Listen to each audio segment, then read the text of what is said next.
Hello दोस्तों। आज की इस वीडियो में 4 सवाल बहुत ही आसान शॉर्ट ट्रिक से करवाए जाएंगे, इसलिए वीडियो को पूरा अंत तक जरूर देखिएगा।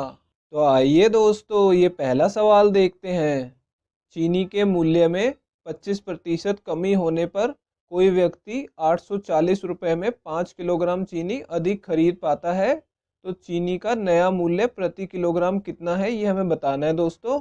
तो दोस्तों, इस सवाल को करने की आज मैं आपको बहुत ही आसान शॉर्ट ट्रिक बताने वाला हूँ। देखिए दोस्तों, इसमें क्या पूछा जा रहा है। इसमें नया मूल्य पूछा जा रहा है, यानी कमी होने के बाद का मूल्य पूछा जा रहा है। ठीक है, तो इसमें सबसे पहले आपको क्या देखना है कि इसमें कितने पैसे खर्च किए जा रहे हैं। ठीक है, तो यहाँ पे देखिए 840 रुपये खर्च किए जा रहे हैं। तो हमें जितने पैसे खर्च किए जा रहे हैं पहले उन्हें लिख लेना है दोस्तों। ठीक है, हमने 840 लिख लिया। अब हमें देखना है कि उसे कितनी मात्रा अधिक मिल रही है। ठीक है, 5 किलो अधिक मात्रा मिल रही है। तो दोस्तों, इस जो भी मात्रा अधिक मिल रही हो उससे इसे भाग कर देना है। ठीक है, 5 से हमने भाग कर दिया। अब देखिए दोस्तों, इसे गुणा करना है किससे। यहाँ पे बोला गया 25% की कमी हो रही है। ठीक है, तो 25% की कमी हो रही है, तो 25% को हम कैसे लिखते हैं, 25/100। तो यहाँ पे हम 25/100 से इसे गुणा कर देंगे। ठीक है, तो दोस्तों ये करते ही इसे सॉल्व करके आपका चीनी का नया मूल्य मिल जाएगा हमें।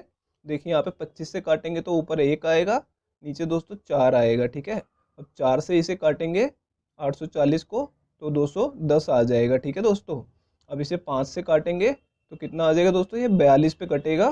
ठीक है, तो हमारा मूल्य आ गया है 42 रुपये प्रति किलोग्राम। चीनी का नया मूल्य है, तो ये हमारा आंसर होगा। दूसरा ऑप्शन करेक्ट है दोस्तों। तो आइए दोस्तों, अब अगले सवाल की तरफ चलते हैं। तो आइए दोस्तों, ये दूसरा सवाल देखते हैं। चावल के मूल्य में 20% कमी होने पर कोई गृहिणी 720 रुपये में 3 किलोग्राम अधिक चावल खरीद पाती है। तो चावल का पुराना मूल्य प्रति किलोग्राम कितना था, ये हमें बताना है दोस्तों।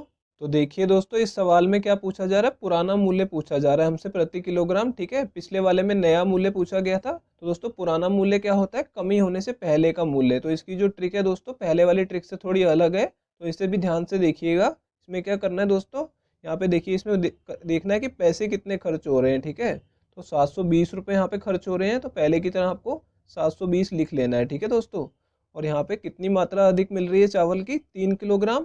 तो यहाँ पे 3 से इसे भाग कर लेना है। ठीक है दोस्तों, और यहाँ पे देखिए आपको क्या करना है, यहाँ पे 20% की कमी हो रही है, तो यहाँ पे क्या करना है आपको, 20 तो लिख लेना है दोस्तों। ठीक है, लेकिन यहाँ पे क्या बोला जा रहा है, 20% की कमी हो रही है, तो यहाँ पे ये जरूर ध्यान देना कि कमी हो रही है या वृद्धि हो रही है। ठीक है, अब देखिए बोल रहा है कमी हो रही है, तो यहाँ पे पहले आपको नीचे भाग में 100 लिखना है। ठीक है, और यहाँ पे कमी बोला गया है, तो यहाँ पे 20% की कमी है, तो यहाँ पे 100 में से 20 घटा देना है, यानी एक तरह से आपने 100 में 20 की कमी कर दी है। ठीक है, तो दोस्तों ये करते ही आपका इसको सॉल्व करके पुराना मूल्य आ जाएगा। ठीक है, अब इसे सॉल्व कर लेते हैं दोस्तों। देखिए इसे 3 से काटेंगे तो यहाँ पे 240 आ जाएगा ऊपर। ठीक है, और अब इसे माइनस करना है हमें, तो इसे नीचे लिख लेता हूँ मैं, 240 गुणा 20/80 आ जाएगा। ठीक है दोस्तों, घटाने के बाद इसे यहाँ पे 80 आ जाएगा। अब इसे सॉल्व कर लेते हैं दोस्तों। देखिए 80 से मैं 240 को काट लूंगा तो ये 3 पे कट जाएगा। ठीक है दोस्तों, अब 3 को 20 से गुणा करेंगे तो कितना आ जाएगा, 60 रुपये हमारा आंसर आ जाएगा दोस्तों, कि 60 रुपये प्रति किलोग्राम उसका पुराना मूल्य था। ये तीसरा ऑप्शन करेक्ट है दोस्तों। तो आइए दोस्तों, अब अगले सवाल की तरफ चलते हैं। तो दोस्तों, हम ये अगला सवाल शुरू करें उससे पहले मैं आपको बता दूं कि एसबीआई क्लर्क की तैयारी के लिए मैंने और भी बहुत सारी वीडियोस बना के प्लेलिस्ट में डाली हुई है, और उस प्लेलिस्ट का लिंक दोस्तों मैंने आपको डिस्क्रिप्शन बॉक्स में दे दिया है, तो वहां जाके आप उन सभी वीडियोस को जरूर देखिएगा। तो आइए दोस्तों, ये तीसरा सवाल देखते हैं। सेब के मूल्य में 20% वृद्धि होने पर कोई व्यक्ति 315 रुपये में 7 सेब कम खरीद पाता है। तो 1 दर्जन सेब का प्रारंभिक मूल्य कितना था, ये हमें बताना है दोस्तों।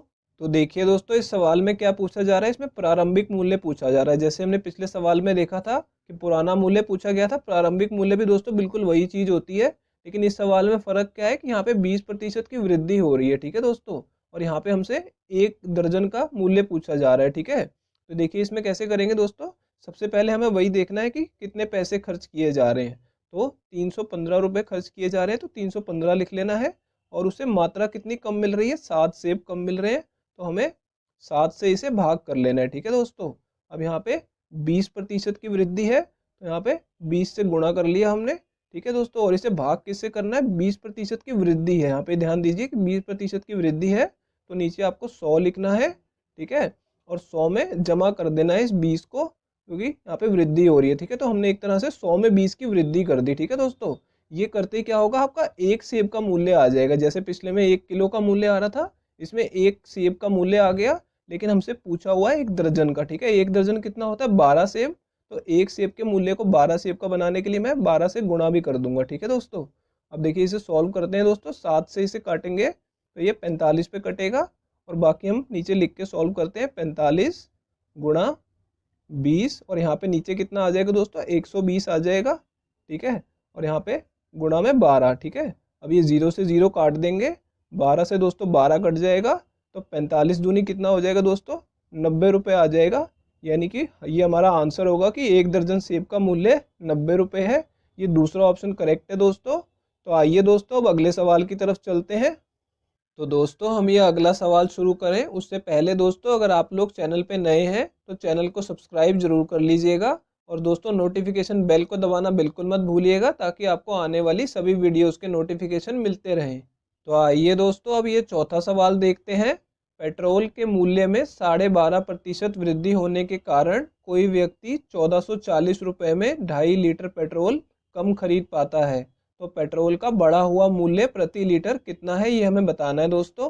तो देखिए दोस्तों, इस सवाल में क्या पूछा गया है कि पेट्रोल का बढ़ा हुआ मूल्य कितना है। ठीक है दोस्तों, जैसे हमने पहले सवाल में किया था नया मूल्य, तो बढ़ा हुआ मूल्य भी वही होता है, यानी कि वृद्धि होने के बाद का मूल्य को बढ़ा हुआ मूल्य बोलते हैं। तो देखिए दोस्तों, इसमें क्या शॉर्ट ट्रिक लगेगी, पहले हमें देखना है कि कितने पैसे खर्च हो रहे हैं। 1440 रुपये खर्च हो रहे हैं, तो हम यहाँ पे 1440 लिख लेंगे। ठीक है दोस्तों, अब उसे कितनी मात्रा कम मिल रही है, 2.5 लीटर पेट्रोल कम मिल रहा है। ठीक है, तो हम इसे 2.5 से भाग कर देंगे 2.5 से। ठीक है दोस्तों, और इसे गुणा करना है दोस्तों। देखिए यहाँ पे पेट्रोल के मूल्य में 12.5% की वृद्धि हो रही है, तो हमें 12.5% को हम क्या लिखते हैं, 12.5, और प्रतिशत के लिए हम नीचे 100 लगा देंगे। ठीक है दोस्तों, क्योंकि यहाँ पे नया मूल्य एक तरह से हमसे पूछा जा रहा है, तो जैसे हमने पहले सवाल में किया था वैसे नीचे 100 से भाग कर देंगे डायरेक्ट। ठीक है, तो दोस्तों ये करते ही आपका आंसर आ जाएगा कि पेट्रोल का बढ़ा हुआ मूल्य कितना है प्रति लीटर। तो आइए दोस्तों अब इसे सॉल्व कर लेते हैं। इसका पॉइंट हटाएंगे तो ऊपर 10 आ जाएगा, और दोस्तों इसका पॉइंट हटाएंगे तो नीचे 10 आ जाएगा। ठीक है दोस्तों, तो ये 0 से 0 कट जाएगा। अब ये है 25 और ये 125, तो 25 के पहाड़े से इसे काटेंगे तो 1 आएगा, इसे काटेंगे तो दोस्तों 5 आएगा। ठीक है, और देखिए दोस्तों यहाँ पे 0 से 0 काट देंगे, और 5 से इसे काटेंगे दोनों को, तो ऊपर 1 आएगा और नीचे 2 आ जाएगा। और दोस्तों जब 2 से इसको भाग करेंगे तो कितना आएगा, 72 आ जाएगा। ठीक है दोस्तों, तो यानी कि हमारा मूल्य आ गया है 72 रुपये। ठीक है, तो यही हमारा आंसर होगा। तो ये चौथा ऑप्शन करेक्ट है दोस्तों। तो दोस्तों अगर ये वीडियो आपको पसंद आई हो तो इसे लाइक ज़रूर करके जाइएगा, और दोस्तों मैंने डिस्क्रिप्शन में जो आपको वीडियोस का लिंक दिया है उन सभी वीडियोस को आप ज़रूर देखिएगा। तो दोस्तों आपसे मिलेंगे अब अगली वीडियो में।